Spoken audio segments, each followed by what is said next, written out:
नमस्कार प्रिय दर्शकों, हाजिर हूं मैं जन्म कुंडली अध्ययन करने के लिए। एक जन्म कुंडली लेकर आप सबके सम्मुख उपस्थित हुआ हूं। आइए हम सभी मिलकर इस जन्म कुंडली का अध्ययन करेंगे। मैं सबसे पहले इनकी जन्म तारीख आपको बता देता हूं ताकि आप इस जन्म कुंडली का निर्माण कर सकें और इसके पश्चात हम मिलकर इस जन्म कुंडली का अध्ययन करेंगे। जन्म तारीख इनका है 11 सितंबर 1980 और जन्म का समय है प्रातः 7:30, बोकारो, झारखंड। ये जन्म कुंडली बनकर के आप सबके सम्मुख आएगी। इस जन्म कुंडली को आप बना लें। गुरुवार के दिन इन्होंने जन्म लिया, भाद्रपद मास में शुक्ल पक्ष की द्वितीया तिथि को। हस्त नक्षत्र के प्रथम चरण में देवगण, कन्या राशि। ये भूमि तत्व की राशि है और बुध इस राशि के राशिश होते हैं। तो जन्म जातक ने लिया कब? तो शुक्ल पक्ष की द्वितीया को।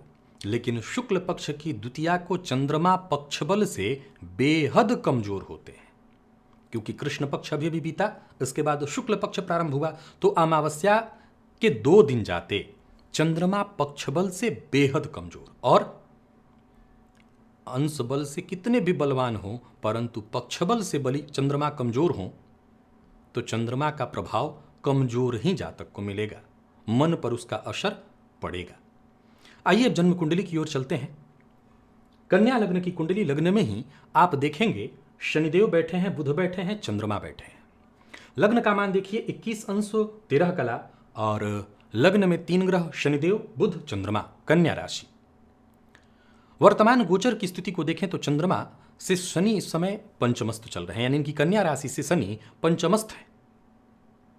फलतः ये समय मैंने सदैव सभी कन्या राशि के जातकों के लिए बता रखा है कि मानसिक अशांति, परेशानी का कारण बनेगा। दक्षिण भारत में इस शनि के लिए एक सूत्र है कि पंचम शनि जातक को फूटे बर्तन में खाना खिलवाता है। अब फूटा बर्तन, उसमें भोजन कौन करता है? जो बिल्कुल विपन्न अवस्था में हो, यानी ऐसी स्थिति उत्पन्न कर देता है।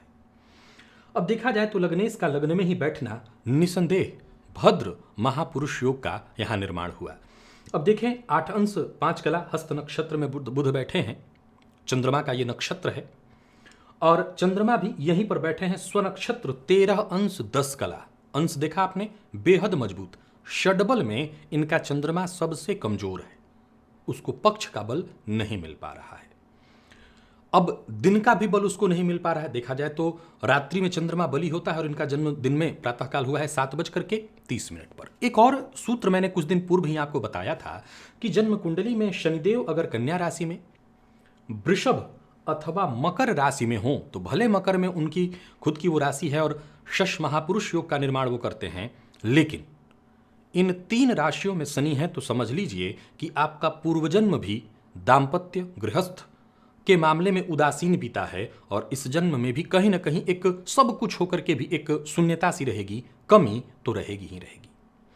देखा जाए तो इनकी कुंडली में धन भाव के स्वामी शुक्र बनते हैं जाकर के लाभ भाव में। अब जरा गौर करिएगा कि लाभेश लग्न में बैठे हैं, धनेश जाकर के लाभ में, और लग्न में ही लग्नेश, तो भद्र महापुरुष योग और लाभ भाव में बैठे शुक्र ने महाधनी योग का निर्माण किया है, जो कि अच्छा है।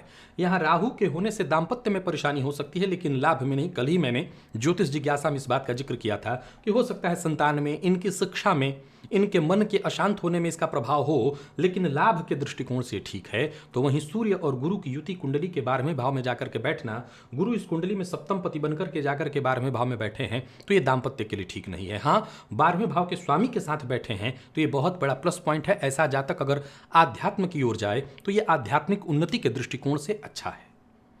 अब देखा जाए तो भाग्यपति का जाकर के लाभ में बैठना, ये भी अच्छी स्थिति दिखाई पड़ रही है। अब मंगल, जो कि इस लग्न में सर्वाधिक अकारक ग्रह माना जाएगा, कारण कि वो इस कुंडली में अष्टमपति बन करके जाकर के कुंडली के द्वितीय भाव में बैठे हैं। अब ऐसे मंगल जो कि द्वितीय भाव में बैठे हैं, जातक की वाणी को कड़वा करने का काम करेंगे। गौर करिए कि कन्या लग्न का जातक हो, कन्या राशि हो यानी भूमि तत्वीय लग्न, भूमि तत्वीय राशि, तो ऐसे जातकों में स्थिरता गजब की होनी चाहिए।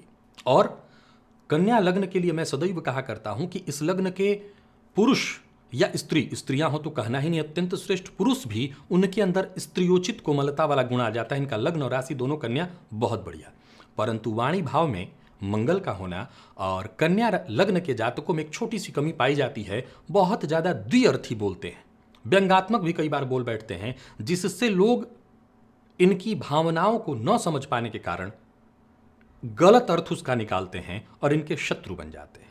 तो ये एक समस्या इनके जीवन काल में होती है। अब इनके कुछ प्रश्न हैं, आइए उन प्रश्नों की ओर चलते हैं और फिर इस जन्म कुंडली को आगे हम और अच्छे ढंग से समझने का प्रयत्न करेंगे। इस समय इस जातक को वर्तमान समय में गुरु की महादशा में शुक्र का अंतर चल रहा है। गुरु जो कि इस कुंडली में 2 केंद्रों के स्वामी होकर के 12वें में बैठे हैं, कारक नहीं है, और उसमें जो है शुक्र का अंतर चल रहा है। यानी देखा जाए तो सुखेश और सप्तमेश की महादशा में भाग्येश और धनेश का अंतर वर्तमान में जारी है। इनका पहला जो प्रश्न है, मेरे लग्न में ही विष योग है, मुझे किस ग्रह को शांत करना चाहिए और किसको बलवान? शनि की महादशा कैसी रहेगी? देखिए, यहां पर विष योग है और यहां चंद्रमा की स्थिति बहुत ज्यादा मजबूत नहीं है। अंश बल में चंद्रमा बली दिख रहे हैं, लेकिन चंद्रमा को मैं बता रहा हूं पक्ष बल में ये कमजोर हैं। फलस्वरूप ये विष योग प्रभावी रहेगा, आपको मानसिक अशांति और परेशानी आजीवन देने वाला बनेगा। लेकिन अब यहाँ शनिदेव की बात करें तो शनिदेव कौन है? तो वो पंचमपति और षष्ठपति बनकर के आपके लग्न में बैठे हैं। कुछ दिन पूर्व एक और सूत्र मैंने बताया था कि मान लीजिए कि यही कन्या लग्न की कुंडली है सपोज, और इस कुंडली में पंचमपति बनते हैं शुक्र, लेकिन षष्ठपति शनि, परंतु षष्ठपति भी तो शनि बनते हैं। तो पंचम भाव ज्योतिष का एक सूत्र कहता है कि भाई त्रिकोण का स्वामी है तो उसके षष्ठ भाव के स्वामी होने से भी कोई दोष नहीं होगा। दो मत नहीं है, ये बिल्कुल ठीक है। शनि षष्ठ के कारक होते हैं, सो उनको और दोष नहीं हुआ। परंतु अगर ऐसे शनि जातक के लग्न में जाकर के बैठे हैं तो क्या परेशानियां नहीं आएंगी? 100% आएंगी। पंचमपति बनकर के जाकर के लग्न में बैठे हैं, फलस्वरूप जातक का ज्ञान समय समय पर उसका सहयोग करेगा। अपने ज्ञान से वो अपनी सुरक्षा तो करेगा, परंतु षष्ठपति बनकर के भी बैठे हैं, फलस्वरूप जातक के जीवन काल में कठिनाइयां आनी बंद ही नहीं होंगी।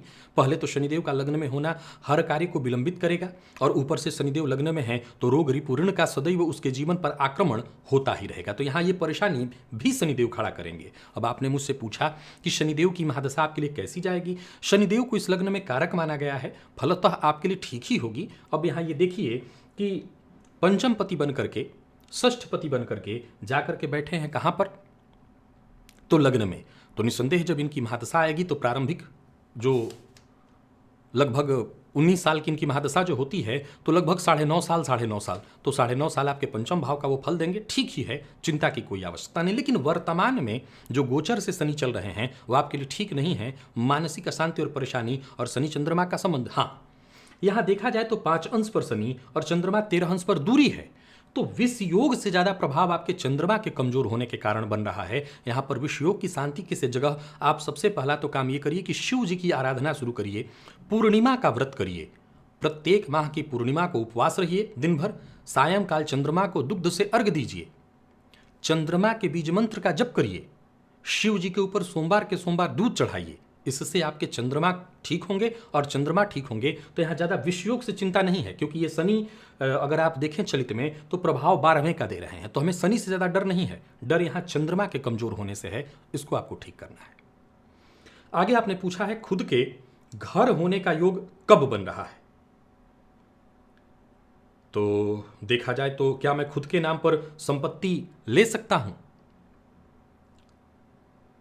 देखिए, इस कुंडली के हिसाब से अगर देखा जाए तो चतुर्थ भाव के स्वामी जाकर के 12वें भाव में बैठे हैं, और चतुर्थ भाव पर उनकी दृष्टि है।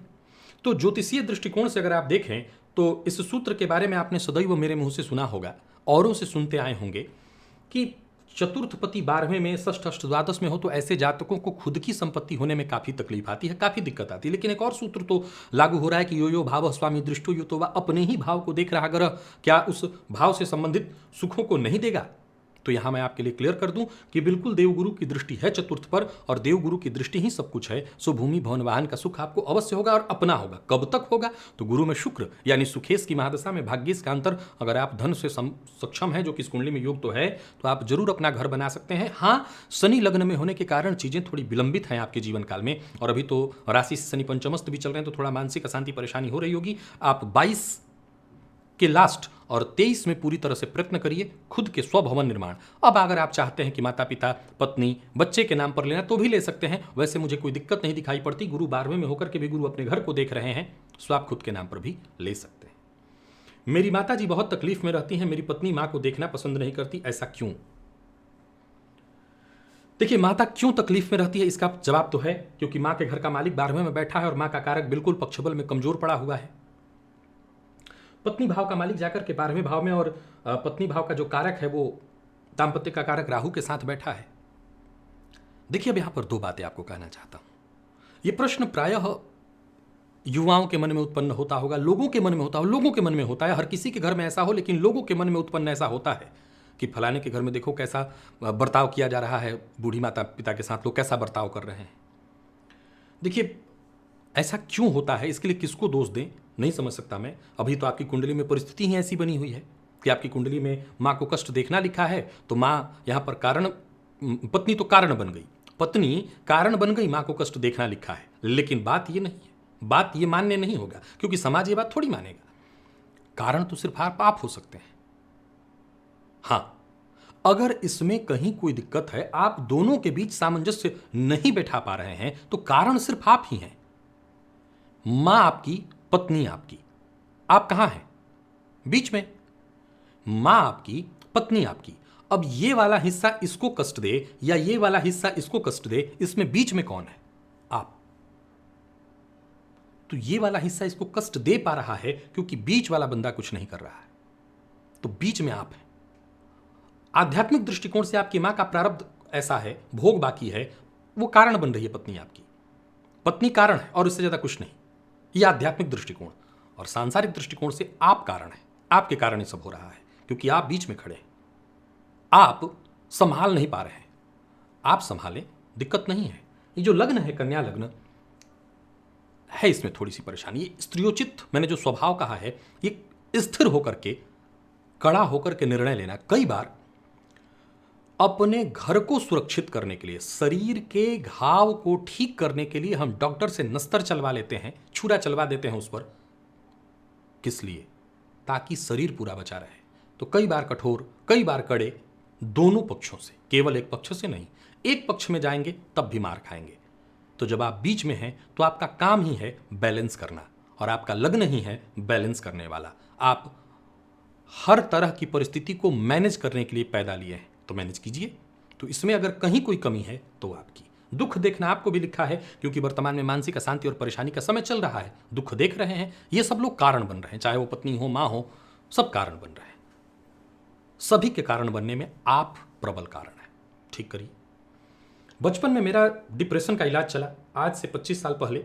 क्या भविष्य में फिर से ऐसा होने का चांस है? हाँ, संभावना है इस तरह की। देखा जाए तो आपकी कुंडली में चंद्रमा की जो कंडीशन है, जो स्थिति है, षडबल में सबसे कमजोर है ये चंद्रमा के कारण ही डिप्रेशन, मानसिक अशांति, परेशानी की स्थिति उत्पन्न होती है। हालांकि आपकी कुंडली में सूर्य 24 अंश पर निसंदेह ये मृत हो गए हैं, लेकिन फिर भी गुरु के साथ बैठे हैं, अपने आप को संभाल लेंगे। याद रखिएगा, आध्यात्म की ओर जाइए। ये लग्न, कन्या लग्न जो है, चूंकि मैंने क्या कहा कि ये पूर्व जन्म में भी उदासीन जीवन जिया है और इस जन्म में भी उसको उदासीनता वाला ही जीवन मिला है। ये पूर्व जन्म के का भाव है, उसके स्वामी जाकर के लग्न में आपके बैठे हैं। ये जो उदासीनता आपके जीवन में आ रही है और ये जो सूर्य गुरु की युति है 12वें में, ये आपको वैराग्य की ओर ले जाएगी। अब जाहिर सी बात है, मुझसे ज्यादातर बात करने वाले, पूछने वाले तो भौतिक चीजों को ही पूछते हैं, लेकिन अगर आध्यात्मिक दृष्टिकोण रखें तो ये आपको एक नया मार्ग प्रदान करने वाला है। शनि भी फल वहीं का दे रहे हैं। तो ये जो माता पिता, बंधन, परिवार, समाज, ये सब आपकी कुंडली में थोड़ा कम ही था। अब एक धन का और एक स्वयं के जीवन का जरूर थोड़ी सी लालसा है, वो धीरे धीरे करके कटेगी और छटेगी। उसमें पत्नी, माँ सब कारण बन रहे हैं। ये सब बेचारे दोषी नहीं हैं, ये सब तो कारण है। जब आपको जीवन में उत्थान की ओर ले जाना हो, जब प्राय लोग मुझसे पूछते हैं ना, मोक्ष मिलेगा, और ये कौन पूछता है? जो मुझसे पूछ चुका होता है कि अभी एक फैक्ट्री डालने की सोच रहा हूँ, अभी ये बिजनेस डालने की सोच रहा हूँ, फिर आगे में पूछता है कि मैं मोक्ष पा लूँगा, क्या मजाक है। तो मोक्ष पाने में भी सबसे पहले तो आपको इन सब चीज़ों से कटना होगा। बंधन से जब तक बाहर नहीं आएंगे और कर्म बंधन को जब तक खोलेंगे नहीं, तब तक मोक्ष न तो मिलेगा न मोक्ष को आप समझेंगे। तो आप ठीक है आगे बढ़ रहे हैं, एक एक पायदान ऊपर की ओर जा रहे हैं, घबराने की जरूरत नहीं है। रही बात डिप्रेशन की, तो अभी जो मैं पूर्णिमा का उपाय बताया उसे करिए, निस्संदेह लाभ होगा। मेरा बुढ़ापा कैसा रहेगा, क्या उपाय करना उत्तम होगा। बुढ़ापा देखा जाए तो चतुर्थ से विचार होता है, इसके स्वामी 12वें में बैठे हैं तो भ्रमण में कटेगा। अब ये भ्रमण कैसा होगा, इस पर तर्क होगा। हालांकि वहां सूर्य के साथ वो बैठे हैं, और आपके अगर चतुर्थ भाव की स्थिति को देखा जाए तो चतुर्थ भाव पर गुरु के अलावा किसी की दृष्टि है नहीं। तो मैं तो यही मान करके भी फिलहाल चल रहा हूं कि ये जो बुढ़ापा होगा आपका, वो तीर्थ यात्रा इत्यादि अच्छे कार्यों में ही कटना चाहिए, और आप थोड़ा सा अगर धार्मिक प्रवृत्ति अपने अंदर जागृत कर लें तो अच्छा ही कट जाएगा। क्योंकि गुरु चतुर्थ भाव को देख रहे हैं तो अपने घर को देख रहे हैं, तो इस भाव को खराब नहीं होने देंगे। तो उस अवस्था में मैं मान करके चलता हूं कि आपका बुढ़ापा मेरी नज़र में ठीक है, तीर्थ यात्रा अच्छे कार्यों को करते हुए कटना चाहिए और शांति से कटना चाहिए। अब इसमें दो तर्क, एक और तर्क और निकल आता है कि इसका मतलब कि घर में चैन नहीं मिलने वाला है। तो फिर वही कहूँगा कि आध्यात्मिक दृष्टिकोण से बहुत अच्छा है कि घर में चैन नहीं मिलने वाला, कोई बात नहीं, अच्छे जगहों पर जाइए, तीर्थ यात्रा करिए, देखिए, समझिए, दुनिया को देखिए, निसंदेह ठीक जाएगा मेरी नज़र में। और ससुराल से कोई संपत्ति का योग है, लीजिए। आखिरी सारा कर्म बंधन खोला और अंत में फिर आकर के कहाँ गिरे, उसी में।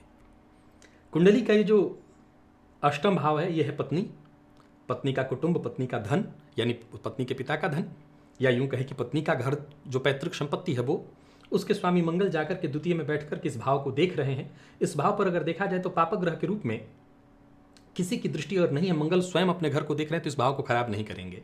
तो बाकी और कोई ग्रह इस भाव पर दृष्टि नहीं डाल रहा है। तो अगर संपत्ति है पैतृक और आप किसी भी तरीके से उसका अधिकारी बनते हैं, जैसे पत्नी का कोई और ना हो, या पत्नी के माता पिता इत्यादि कोई भाई ना हो, या कैसे भी अगर आप उसके अधिकारी बनते हैं तो आपको 100% मिलेगा, इसमें कोई दो मत नहीं। प्रिय दर्शकों, इतने ही प्रश्न इनके थे। आप इस जन्म कुंडली को देख रहे हैं। देखिए, जन्म कुंडली आईना है। हर किसी के जीवन में कष्ट है और हर व्यक्ति कष्ट से जूझ रहा है। कोई तन दुखी, कोई मन दुखी, और कोई धन बिन रहत उदास, थोड़े थोड़े सब दुखी।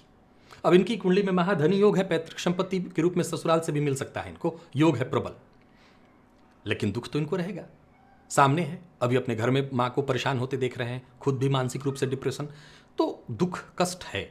इस पूरी कुंडली को अगर हम एक लाइन में लेकर के चलें तो यहाँ देखा जाए, समझ लीजिए आप, चंद्रमा के पास अंश बल है हस्त नक्षत्र में, लेकिन ये पक्ष बल से कमजोर है, और सूर्य मृत अवस्था में स्वगृही होकर के भी।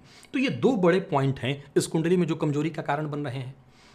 शनिदेव इस समय राशि से पंचमस्थ इनके चल रहे हैं, इसके चलते कष्ट हो रहा है। और अगर बाकी की स्थितियों को देखें तो इस समय गोचर कुंडली की स्थिति को अगर हम लेकर के चलें तो मुझे लगता है कि पूजा पाठ उपाय, तो पूजा पाठ इत्यादि करके हम इनकी कुंडली को श्रेष्ठ बना सकते हैं और हम इनकी कुंडली से लाभ ले सकते हैं। तो मैं इसके लिए कुछ उपाय बता देता हूं। इस कुंडली को आप लोग भी देख रहे हैं, आप लोग भी इस कुंडली को समझ लीजिए, और अगर आपको लगता है कि कोई उपाय आपको भी इनके लिए बताना हो ताकि इनका घर सुरक्षित हो सके, क्योंकि मेरी नज़र में मैंने एक लाइन में क्लियर किया कि अगर घर में जो कलह का वातावरण है, परेशानी है, प्रायः युवकों की ये परिस्थिति होती है, परेशानी होती है, वो किधर जाए, पेंडुलम बन जाते हैं। भाई समस्या तो आपकी है और हल इसे सिर्फ आप कर सकते हैं, कोई और नहीं। पहला उपाय, सूर्य की आराधना करिए, खूब आत्मविश्वास चाहिए। जैसा मैंने कहा कि इस कुंडली में धन के साथ, सुख के साथ एक आध्यात्मिक दृष्टिकोण बन रहा है, तो उस आध्यात्मिक दृष्टिकोण को पूरा करने के लिए आपको पूरा पूरा अपना फोकस जो है आध्यात्म की ओर ले जाना होगा। तो कैसे होगा? पहले आत्मविश्वास आना चाहिए। आत्मविश्वास आएगा तभी व्यक्ति बुरे कार्यों में चला जाए, उसके लिए भी आत्मविश्वास चाहिए। आला दर्जे का बुरा कर्म अगर करना हो तो उसके लिए आत्मविश्वास चाहिए, और आला दर्जे का श्रेष्ठ कर्म करना हो तो उसके लिए भी आत्मविश्वास चाहिए। तो आत्मविश्वास लाइए और सही मार्ग पर आपको बोले जाएगा। चंद्रमा को ठीक करने के लिए जो मैंने उपाय कहा वो करिए। अपनी तरफ से यही प्रयत्न करिए कि माँ को कष्ट न हो, और कोई जरूरत नहीं है वो कुछ करने की, यही कर लीजिए। और बाकी जो मैंने पूर्णिमा का व्रत करने को कहा वो कर लीजिएगा, चंद्रमा के मंत्र का जप कर लीजिएगा, चंद्रमा को अर्घ दीजिएगा पूर्णिमा के दिन, शिव जी को जाकर के दूध चढ़ाइए, सोमवार के सोमवार, इससे आपको निसंदेह फायदा मिलेगा। इस पूरी कुंडली में अगर रत्न धारण की कभी इच्छा होती है तो यही एक शुक्र का रत्न आप धारण कर सकते हैं। शुक्र का रत्न उपल होता है, इसको आप मध्यमा उंगली में धारण कर लीजिए, इससे आपको फायदा मिलेगा। शुक्र को बल देने से और जीवन काल में सुख की स्थिति जागृत होगी। और वाणी पर जितना हो सके नियंत्रण रखिए। वाणी की कड़वाहट आपको मुश्किल में डालेगी। आप भी हो जाता है, घर में कलह का वातावरण हो, परेशानी हो, तो इंसान का बस कहाँ है, वो कड़वा बोलने लगता है, उसकी वाणी कड़वी हो जाती है। इस पर आपको नियंत्रण रखना होगा। ऐसा प्रयत्न करिए कि कड़वी वाणी ना निकले। बस इससे अगर आपको अपने आप को आपने बचा लिया तो फिर कोई दिक्कत नहीं। केतु कुंडली के पंचम में बैठे हैं, ये कहीं ना कहीं संतान पक्ष से भी थोड़ी दिक्कत ला देते हैं, लेकिन घबराने की यहाँ जरूरत नहीं, क्योंकि आपकी कुंडली में लग्न में ही शनि बुध और चंद्रमा बैठे हैं, तो यही आपके संतान का भाग्य बन जाता है। सो चिंता की जरूरत नहीं। और आपका भाग्य तो लाभ में है ही, पैसा आता रहेगा, सो कोई चिंता नहीं। तो निश्चिंत होकर की गिनती के 3-4 उपाय मैंने आपको बताए। और हाँ, बुध के पास बल है, अगर आप चाहें तो एक पन्ना भी पहन सकते हैं। अब मर्जी आपकी। मेरे हिसाब से तो एक ही रत्न मैंने कहा, शुक्र का, परंतु अगर आपकी इच्छा होती है कि मैं बुध का रत्न पन्ना पहनूं तो आप पहन सकते हैं, मना नहीं। तो ये 2 रत्न आप आजीवन पहन सकते हैं, बाकी दूसरा कोई रत्न नहीं। गणेश जी की आराधना भी अगर आप करें तो आपके लग्न को बल मिलेगा और जीवन में जो कष्ट, संकट, परेशानी आ रही है वो खत्म हो जाएगी, वो दूर हो जाएगी। तो इन उपायों को करिए और जीवन में आगे बढ़ जाइए, बाकी कोई दिक्कत नहीं। तो प्रिय दर्शकों, ये थी एक युवक की जन्म कुंडली जिसका मैंने आप सबके सम्मुख अध्ययन किया। इस जन्म कुंडली के संबंध में आपके पास भी अगर कोई विचार मन में आया हुआ है ताकि इनका जीवन सुखद हो सके, आपको लगता है कि नहीं कुछ और इनको जानना चाहिए, तो आपका स्वागत है। कमेंट में अवश्य आप लिखिएगा। इजाजत दीजिए, पुनः मुलाकात होगी। तब तक के लिए नमस्कार।